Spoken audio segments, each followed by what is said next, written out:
الحمد لله رب العالمين، والصلاة والسلام على أشرف المرسلين سيدنا محمد وعلى آله وصحبه أجمعين. تفسير كشاف سورة قاف جاء سو حشتا أم دست بكن إن شاء الله حتى كو أم سورة داوي بكن أم دوام بكن معنى صحيفة بين صاد وبينجو حشت. خدای تعالى وهذا بجي ولقد خلقنا السماوات والأرض وما بينهما في 6 أيام وما مسنا من لغوب. قسم دكي محقق ما هر حفت آسمان وأرض ومخلوقات نافذين وادا 6 روزا دا ما آفران يا خلق كريا. خدای تعالی تابی دکاری و مخلوقات حتی و لحظه کی دا ساعت کی دا خلق که اما جبونا خاطره کو انسان جی بده نیشان دان و انسان عیشا دا عجله نکن صبر بکن. و ما مسنا من لغوب ما خلقیت واکر دا حالت کو بما نگرد تتعب وت نخوشي بما نجر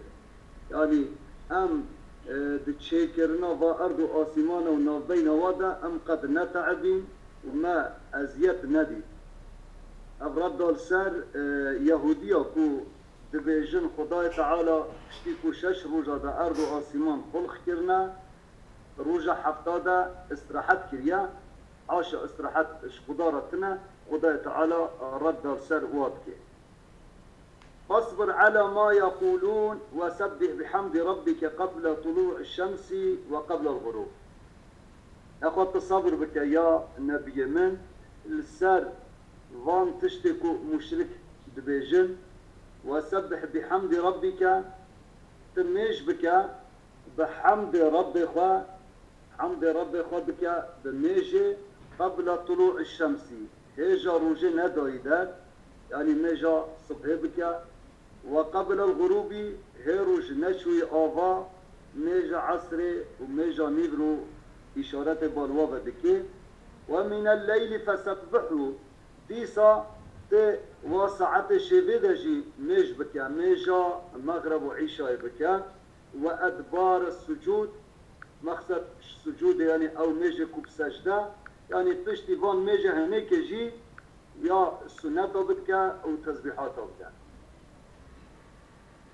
واستمع يوم ينادي المنادي واستمع يا الرسول ما قوه قبدا فان تشتكو اشترى بيجا يوم ينادي المنادي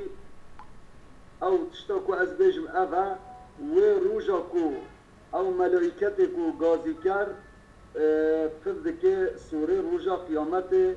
غازي دكي من مكان قريب جهكي نيزي و نزدیک هر کسی به و هر کس دنگلی بکه. او روجا یوم یسمعون الصیحة بالحق و روجا دا تمام مخلوقاتا وان قیره و دنگو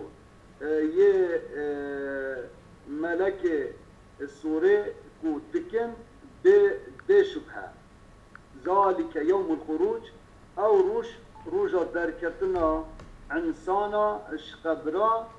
کو دركبن بال حساب خدا. إنا نحن نحيي ونميت محقق ام انسانا الدنيا ساغ بكن ودمرينن وإلينا المصير قيامت يجي وقرندنا و بالمبايا وقرن بالمبا جبو انبوارا حساب بدن ديتن. بل زمخشري رحمه الله تفسير هذه آيات دست بيت كي اللغوب أول كلمة لغوب جمارة معنى بكي اللغوب تشيء الإعياء يعني واستندنا التعبة كمو إيش كي بكي موجي راح تسز ببي بالتعبة نابي لغوب. وقرئ بالفتح لغوب جي قراءتك لغوب بزنة القبول والولوعي السر وزنا اللفظ قبول ولو أو جعين معنى تعب ومعنى وسطان بنا. قيل السبب النزول في آياته هاتيا قوتن أغا نزلت في اليهودي بحق يهودية أف آيات نازل بها لعنت جملة إخبارية مقصد به إنشاء يعني لعنة خدا السروابي نازل بيجي تكذيبا لقولهم وخدا تعالى رد قول واضحة شو قلنا خلق الله السماوات والأرض في 6 أيام خدا تعالى أرض وآسمان آخران بنا 6 رجادا أولها الأحد أول كدس بكري روجا شمية دست بكريا وآخرها الجمعة الداوية دروجا الجمعة تمام كريا واستراح يوم السبت روجا السبت استراحة كريا استراحت كريا واستلقى على العرش للسار عرش يعني خوا بريش كريا يجيبوا استراحت بكي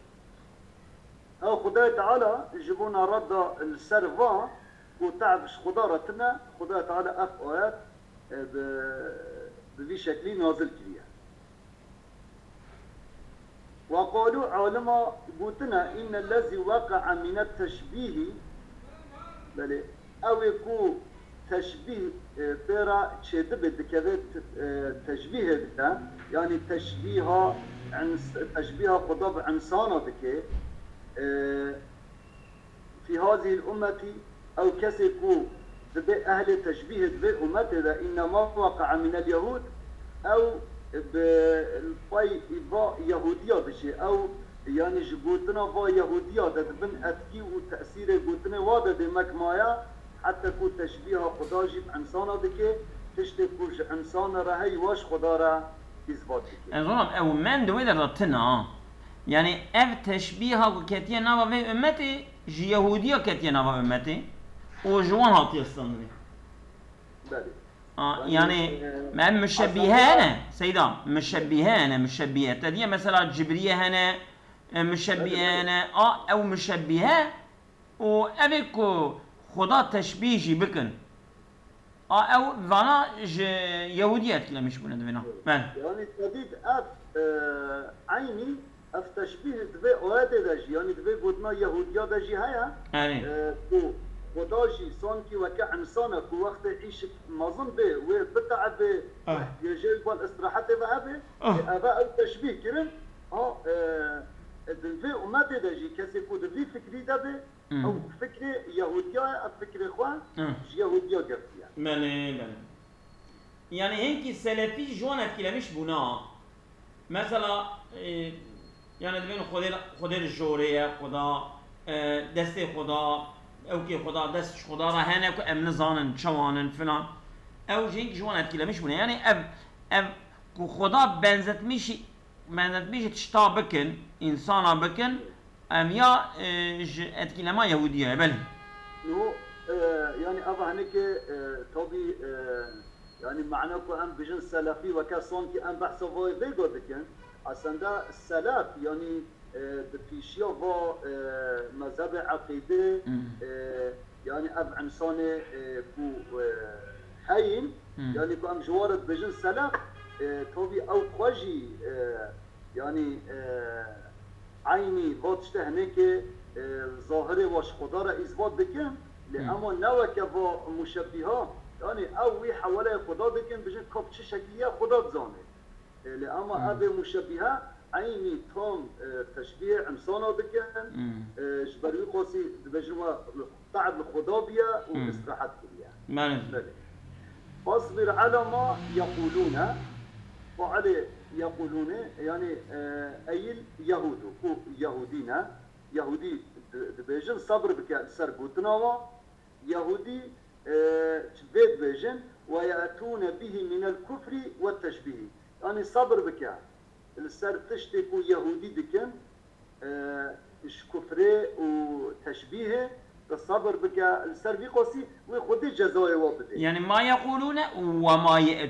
وما يأتون به من الكفر هذا بسبب تمام وقيل هنا فاعل يقولون راجع بالمشركة ذكريا فاصبر على ما يقول المشركون صبر بك السر قوتني مشركة أو قوتني وأبن من إنكارهم البعث وإنكار بعثي كرنا إنكار حشري كرنا صبر بك يعني السر قوتنا وزيد أخو عاجز نكا حتى كو قضاء جزائي وابده فإن من قدر على خلق العالم قدر على بعثهم والانتقام منهم يعني تخو عاجز نكا وخدي انتقام جواهلده وقدرته خدا هيا فإن من قدر على خلق العالم أجل قدرته ويشبي السر خلق قياته يوم نه أما نه قدره شما قدره سيدات شما قدره خوينه بدر ده قدره إعراب كريا ولغة دجي فرق قدره وقدرنا كي هردو جي عيني معنانا إيه طبعا بله استعمال ده أم قدره زحتر استعمال كن لبري عيني قدرات لغة دجي هيا إيه طبعا أبيجي كتبيت كو قديرة أعراب كريا همو مجي بوي بابتي خوان يعني ما يعني هو البامج قديرة مقوما من في القدرة أما هو القديرة خوان يبالي لا هيا يعني باللغة دا عيني قديرة تمام هردو جي أنا أوي قدرته ويلسر خلقياته أرض وآسمان ونوبين وضع هيا أو قدرته وي هيا كو واجي حشر بكي وانتقام جي الجزاء جي بديوه وقيل هي منسوخة بآية السيف يعني تصبر بك أو دينك وورا مجادلنك أما هنا قلت بآيات شور يعني بآيات حربة أفا هناك هاتيا نسخ كرن كو تصبرناكي يعني سر قلتنا ويتبورا مجادلة بكي ويتشوري أخوة بشغلين وقيل الصبر مأمور به في كل حال هنا قلت يا نولا أب آيات نهت يا نسخ كرن مقصد خدا جل سروي أمري وأمر پیغمبر بكي بصبره ذاتا صبر ده هر حالة ده خدا تعالى أمر دكي صبر هر جهة ده باشه إجباري قاسي يعني جهة كو ده حربه ده جي صبر باشه وده آشيكي ده جي صبر باشه نعم بحمد ربك وسبح بحمد ربك يعني حامدا ربك أو بحمد ربك خصية حال فيش فعل سبحينا والتسبيح محمول على ظهره يعني وسبح يعني التسبيح يعني خدا منزه بك خدا منزه بك جوا قلتني مشركا ويا أو على الصلاة يعني وسبح يعني ميج بك أو وقت المقصد بالميج به فالصلاة قبل طلوع الشمس الفجر وقد يجبري دركتنا روجه أو فجر وقبل الغروب في شيء غروب روجه الظهر والعصر من العصر ومن الليل وقت الشبع الإشعاني مغرب وعشاء وقيل التهجد هنا قلت إشارة بعض الشبع إشارة بعض تهجد وكذا وأدبار السجود بشتي سجودا يعني التسبيح في آثار الصلوات أو تسبيح بشتي ميجي ملاورا والسجود والركوع يعبر بهما السجود والركوع تعبير كنا عن الصلاة يعني الجهة ميجي ده السجود والركوع استعمال كده ناخذ مقصد وأدبار السجود يعني وأدبار الصلوات بل يكون مقصد بالتسبيحات يعني وقيل هنا قلت النوافل بعد المكتوبات يعني أذن بشتي ميجي خدا تعالى أمر الجرياب وسنته بشتي ميجي بكر وعن علي رضي الله عنه بل قلت الركعتان بعد المغرب يعني مقصد ميجي الشافي أو هردو ركعتي بشتي مغربنا بل وروي عن النبي صلى الله عليه وسلم بحق وهردو ركعته بشتي مغرب ده من صلى بعد المغرب بشتي مغرب ميجبك قبل أن يتكلم وهي خبر ندوي بشتي مغرب ميجبك كتبت صلاته في عليين ميجوي تقبل كرن دشي عليين يعني جهة عمل فاكسن كو صالح تدا نبي ساندن أب عمل جد شوي دري تقبل كرن. وعن ابن عباس قيل تدا هنا قول تدا زحفا الوتر بعد العشاء مقصد ميجا الشبه يعني وتر بشتي عشاء والأدبار أدبار أوجي بمعنى هنا جمع دبور يا جمع دبورية يعني بشتي فاميجا وقرئ بلي وإدبار الصلاة يعني بكسرة همزهات يا خواندن ووقت من أدبرت الصلاة بلي معنوي شيء إذا انقضت وتمت يعني وقت يكون مش خلاص دبي و تمام دبي وتجي أدبرت الصلاة يعني مش فجدا مو يعني مش تمام بي ووقت وإدبار السجود يعني بشتكو مش تمام بي وقت يم مضاف كي مقدر بكين ومعناه وزماني ووقت انقضاء السجود بله يعني وقت كو مش تمام بي تسبيحاتها بدل بله ويا ذكر خدا بكن خدا منزه بكن بله كا يعني وي وقتي وإدباره دبي زار وكقولهم آتيك خفوق النجم از وارم باتا وقت يعني وقت خفوق النجم يعني وقت يقول ستيرت شنو آبا هري آبا بله واستمع وهي قبتي وهي داري بك يعني واستمع لما أخبرك به بله واستمع بله لما أخبرك به أو تشتكو أشترى بيجم أوجي من حال يوم القيامة أحوال رجا قيامتنا يعني مفعول استمع مقدر بك شوفوا نكاري يوم بخير مفعول لو رأي يوم نوع الصح كده شبالي قاسي مفعول الودر مقدر بك أو تشتكو أشترى بيجم أحوال قيامتك وهي قابلتي خداي تعالى شما يعني أغ مفعول بيدر حذف كريا يعني بحث نكريا بيجي وفي ذلك يعني دفع حسب مفعول ده تهويل وتعظيم يعني خداي تعالى مازن ديتن بالطرز ديتن لشأن المخبر به أو تشتاكو اشترى بيجم والمحدث عنه جي خبر بدن تشتك يعني مازنة بدي شكي هيا تشتاكو مازن به ونهاد بذكر كرن وبايدا بحثوي هاد بكرن كما يروى عن النبي صلى الله عليه وسلم شوك مش بخنبر هاتيا رواية كران أنه قال 7 أيام لمعاذ بن جبل حتى رجاج معاذ كل جبل أبقود يا معاذ اسمع ما أقول لك يعني جيرانا قلت يا كويتش بيجي هر قلت يا قوهي خبدا عمي اشتاقوا اشترى بيجم قوهي خبدي ثم حدثه بعد ذلك نكو أبو استمع يعني كو أو مفعول خدا مبهمش يا بلي نكريا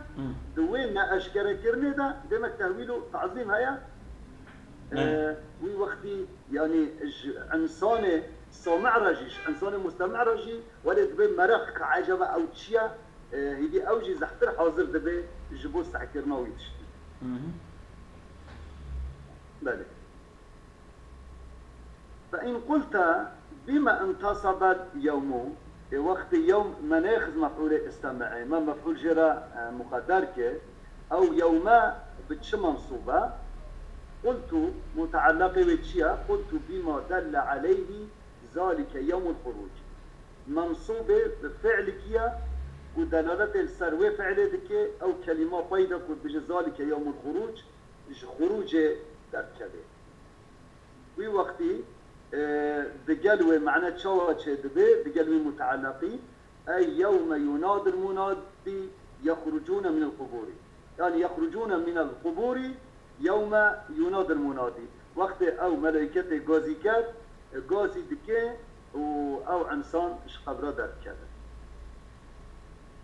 ويوم يسمعون ويتطيدة تكود بجي يوم يسمعون الصيحة بدل من يوم ينادي، بدل جوي روجاكو ملائكات غير ددي يعني قازيد كي يوم يسمعون الصيحة أو روجا بلي كو مخلوقات الدنجي ويقيره دكي بلي قوي خددن ويقيره. والمنادي أو منادي كي قازيكر كي إسرافيلو بلي ينفخ في الصور دوي صوري دا دوي آلتي دا فردكي وي آلتي وينادي بفي قازيدكي أيتها العظام البالية يا حسطين كورزيدي والأوصال المتقطعة يا وصل أعضاء فارشة بينا هل يكي دركي بچونا أوصال سيدة أوصال دمار نينن نا أوصال باغلا بلكي باغلانتي وانجي أكلم مكلمي وان بلش أوصال يعني كورمانجي داش داي بجن وصل يعني أورغاني وان أعضاء وان أوصال والأوصال المتقطعة أو أوصالكو فارشبنا يعني أو أكلمكو فارشبنا واللحوم المتمزقة يعني أورغان جي دبي أورغان وأعضاء يعني باغ ماغي نوان بل كريك يعني تركيوي تايد بجن أكلم عينيس واللحوم المتمزقة أبيكو يعني أو جوالة فرشبينا يعني فرشة بينا والشعور المتفرقة أو موينكو هل يكيد دركي بشونا بله انتف إن الله يأمركن خدا أمر وتفضك أن تجتمعنا كون جمع ببن لفصل القضاء يعني إضافة فصل بالقضاء وكي إضافة بيانية يعني من جمع ببن جبونا فصل فصلنا بين مخلوقات ذاك وهركز بقي حقيقة مقصد أو فصل القضائي يعني من جمع بمن جبونا حكم كرنا خدا بنا بين هواتا. وقيل إسرافيل ينفخ بله هنا قلت يعني منادي نا إسرافيل قلت يا إسرافيل فذك السوري أما وجبريل ينادي جبريل قاضي دك حشره وهركز الويدري جمع بده بله من مكان قريب بله أو مكان قريب كدريا من صخرة بيت المقدس من صخرة بيت المقدس بله جوي كبري بيت المقدس أو كبري كود بيت المقدس هذا يعني جوي دري إسرافيل غازي هذا وهي أقرب الأرض من السماء جبركو أن أرض نزيك آسمان أو أن أقرب أرضية بالآسمان ب12 ميلا يعني ب12 ميلا جبان جهدي نزيكتر آسمان آيا بله يعني معنى قريب دمك يعني قريب آسمان آيا وقيل وهي وسط الأرض الأرض مركز أرضية أورتا أرضية بله يعني أزولان بيت المقدس أو الصخرة هي الصخرة بله صخرة أو جهكو بعثة ولدك بله aslında novi sahraya وكمو يعني كبركي بتشوك ببينه كسي كونه ديتي لبره نورمال دا تحت يعني بنويدا شكافتا بنويدا هاري كورا خلق بچن ويدا عبادت بكن يعني نوي صخرة بله وقيل من تحت أقدامه هنا قلت يعني من مكان قريب يعني مكان كي نزيكي وا يعني جبن بيوا تغازي كرن دنج جبن بيوا در كده وقيل من منابيت شعورهم هنا قلت انا والله ام بيجوا كدنج اش هجري ودر كذا يعني اش از جبني موي و جهر هجري كي و قير ودنك وحركات بود كذا بله يسمع من كل شعرة جهر ملكي جبني هر ملكي أفدن در كذا أيتها العظام البالية يا أصلي رزيبي ويا أكلم مكو پارچبي ببي شكلي غازي كرن سروادته والصيحة مالي الصيحة النفقة الثانية أو نفقة الثانية يا نفقة أول قيامة دروبي يعني نفقة أول هركز دمري نفقة ثانية هركز جاش قبل قدر كذا بشي حشتين بالحقي متعلق بالصيحة يعني أو صيحة أو قيركو حقا أو قيركو شبهته ده فينا اصلا ده هندي لا الصيحة بحقيقة يعني الصيحة ببعث وحشر وجبو جزايا بله وهذا بيشكو الصيحة بحقيقة هنجي بالحقيقة متعلقة بيسمعون ذلك يعني يسمعون بالحقي يعني بله يعني بشبهة يعني سحبك يعني ويا يسمعون بالحق يعني بوي حق يعني بوي أنبجن حشر ونشر وشبهة دفنة والمراد به بله مقصد بحق البعث والحشر للجزاء يعني أو الصيحة أو قيرة جبونا في جبوكو هركس وري حشر كرن دكو مكافات أخوة ويا أنبجن جزاء أخوة عذاب قبل يوم تشقق الأرض عنهم يوم تشقق الأرض عنهم بل سراعان بل يوم تشقق الأرض عنهم سراعا ويرجع أرض جوا شغب به بل ويرجع أرض جوا شغب به حال كون وجهك السراعان يعني أوجي عجلة ذكين بالوي دنجي وقت او دنگ سر واده دچه و ارض شغب به و اوجی هجوم ویدن گید کن کافچی یعنی چطیه ذالک که حشر علینا یسیر اف شقبین ارضه و پشتی و شقبین را و بعث و جمع و حشر شد به اوه هنه حشر يسير علينا هذا هناك جمع كرنكي سهلة للسرمة نتشتك الزورة يعني أظلم يعني يوم تشق الأرض يعني عرض الشق دبا فيخرجون وقف عنها يوم تشق الأرض عنهم يخرجون عنها صراعا مسرعا يعني مسرعين الصراع جمع سريعية جمع سريع يعني معنى مسرعين يعني مسرعين إلى الداعي وقرئ تشققوا يعني حرف مضارعته شو حسبه يعني تتشققوا وتشققوا دقال حرف مضارعته الفيدر دي قراءتي ده نشو حسبه لبلي أو تاء دوا هاتي أدغام كرن تشيني دجبركو مخرج ونزيك هذا تشققوا بإدغام التاء في الشين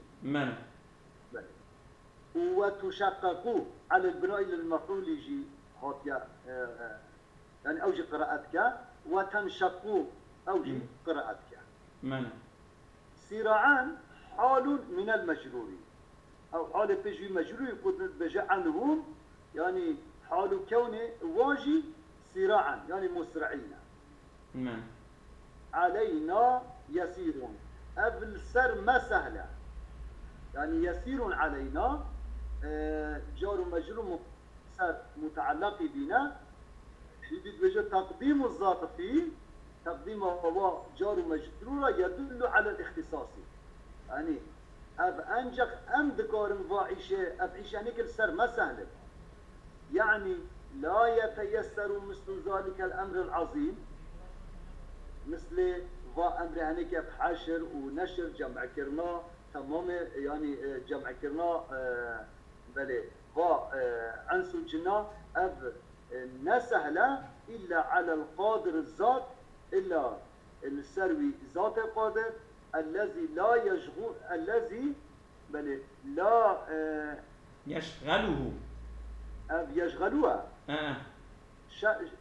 شغل يشغلوته يعني مضارعي بل لا يشغله الشأن عن شأنه يعني وقت يكون بتشتكي مشغول به او تشتكي نادي مشغول كرش تشتكي يعني افعال عمسان وقت عمسان تشتكي مشغول به جيدي دور دكه جيدي غافل دبه اف غافل كي هنيك عاشوايا اف مشغوليتها هنيك تشتادي افش خدارة تفنى خدا تعالى بعين ثانية ده يعني بهر تشتكي دكاري مشغول به كما قال شاوكود آية جديدة قلت ما خلقكم ولا بعثكم خلقيتها هو التبع وحشر وتبع إلا كنفس واحدة يعني البا خدا فرقناك ها نفسك شيانت ويدي ريكل وها تمام المخلوقات البا خدا وكهذا نحن أعلم بما يقولون وما أنت عليهم بجبار نحن أعلم بما يقولون بله أم شتر زاننا أم شتا شتر زانن كا أو تشد بيجن كا چه افتراضكن و چه دراواتكن نخد خو عاجزنك يا محمد أم الجزائي وما أنت عليهم بجبار تنا جبار السرواي تنا مسلط السرواي تنا أهل الجبري كوت جبر وبكيل سر و گراندنا بوار دین اسلام بده صادقه به مبالغه اهل تبلیغی فذكر بالقرآن من يخاف وعيدي تب قرآن بدا بيرآن تذكيرا كيف بك من يخاف وعيدي او يكون ترسي تهديد من او يكون جوعد من عذاب ترسي بقرآن بيرا وابينا تذكيرا وابك بقرآن يعني او اندي او يقول لا يخاف وعيدي او ذاتا يعني فايدة تذكير جوارتنا نحن أعلم بما يقولون يعني أم تخوى بابا عجزنك أم دزانن شدك أو تهديد له وضع تعالى ضمن تهديد وابك وتسلية لرسول الله صلى الله عليه وسلم وتسلية بخمبر جي كده وكبو كفا عاجزنك أمري بك الصبر يعني هاي مجوان هي أزيوان جزاكم بله تل سروان نجباري كقوله بمسيطرا أو جعيني وكا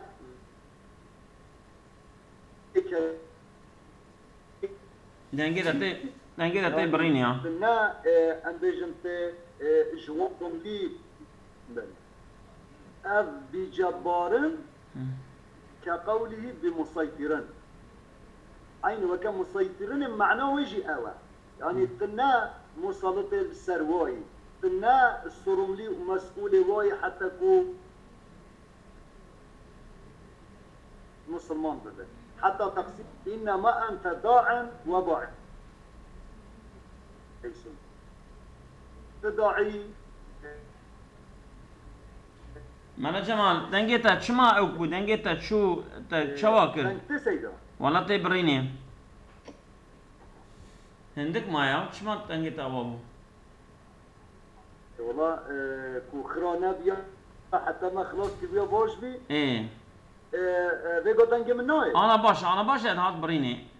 ما هي جالس بي انا باشا كان دوام بتن ان شاء الله بله وقيل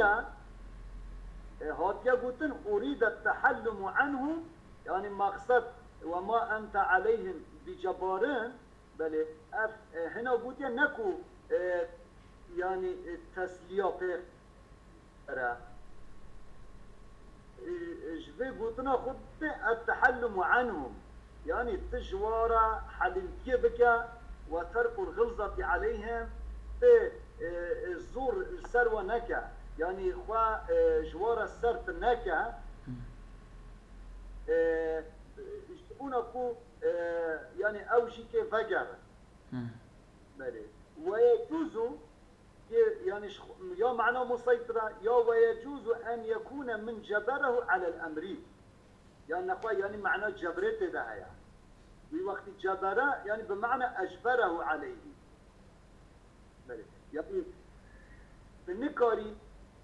إجبار بكي السروة جبريل السروة بكي معنى شو دبي أي ما أنت بوال عليهم تناولي تنايت كلية السرواي نصرهم ليواي وتجبرهم على الإيمان حتى كنت جبروا بكي السر إيماني نعم. سيدا دانك باش أنا باش عندك ما شو عندك ما بله كريم كه منا جمال كريم كه بقدينه الو دنگه ده شو عمل جمال وعلى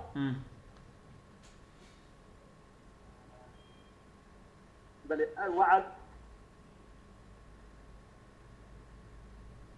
دنگه ده نايا دنگ من نوع بيكو انا تبريني عندك ما بدرز ما اداره بكبر بقدم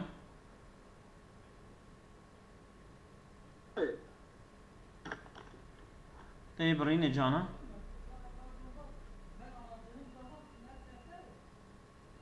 سيدا افندم نقول دنگ من نوع انا باشه كريمكه شو شيء دنگه ده تي منا جمال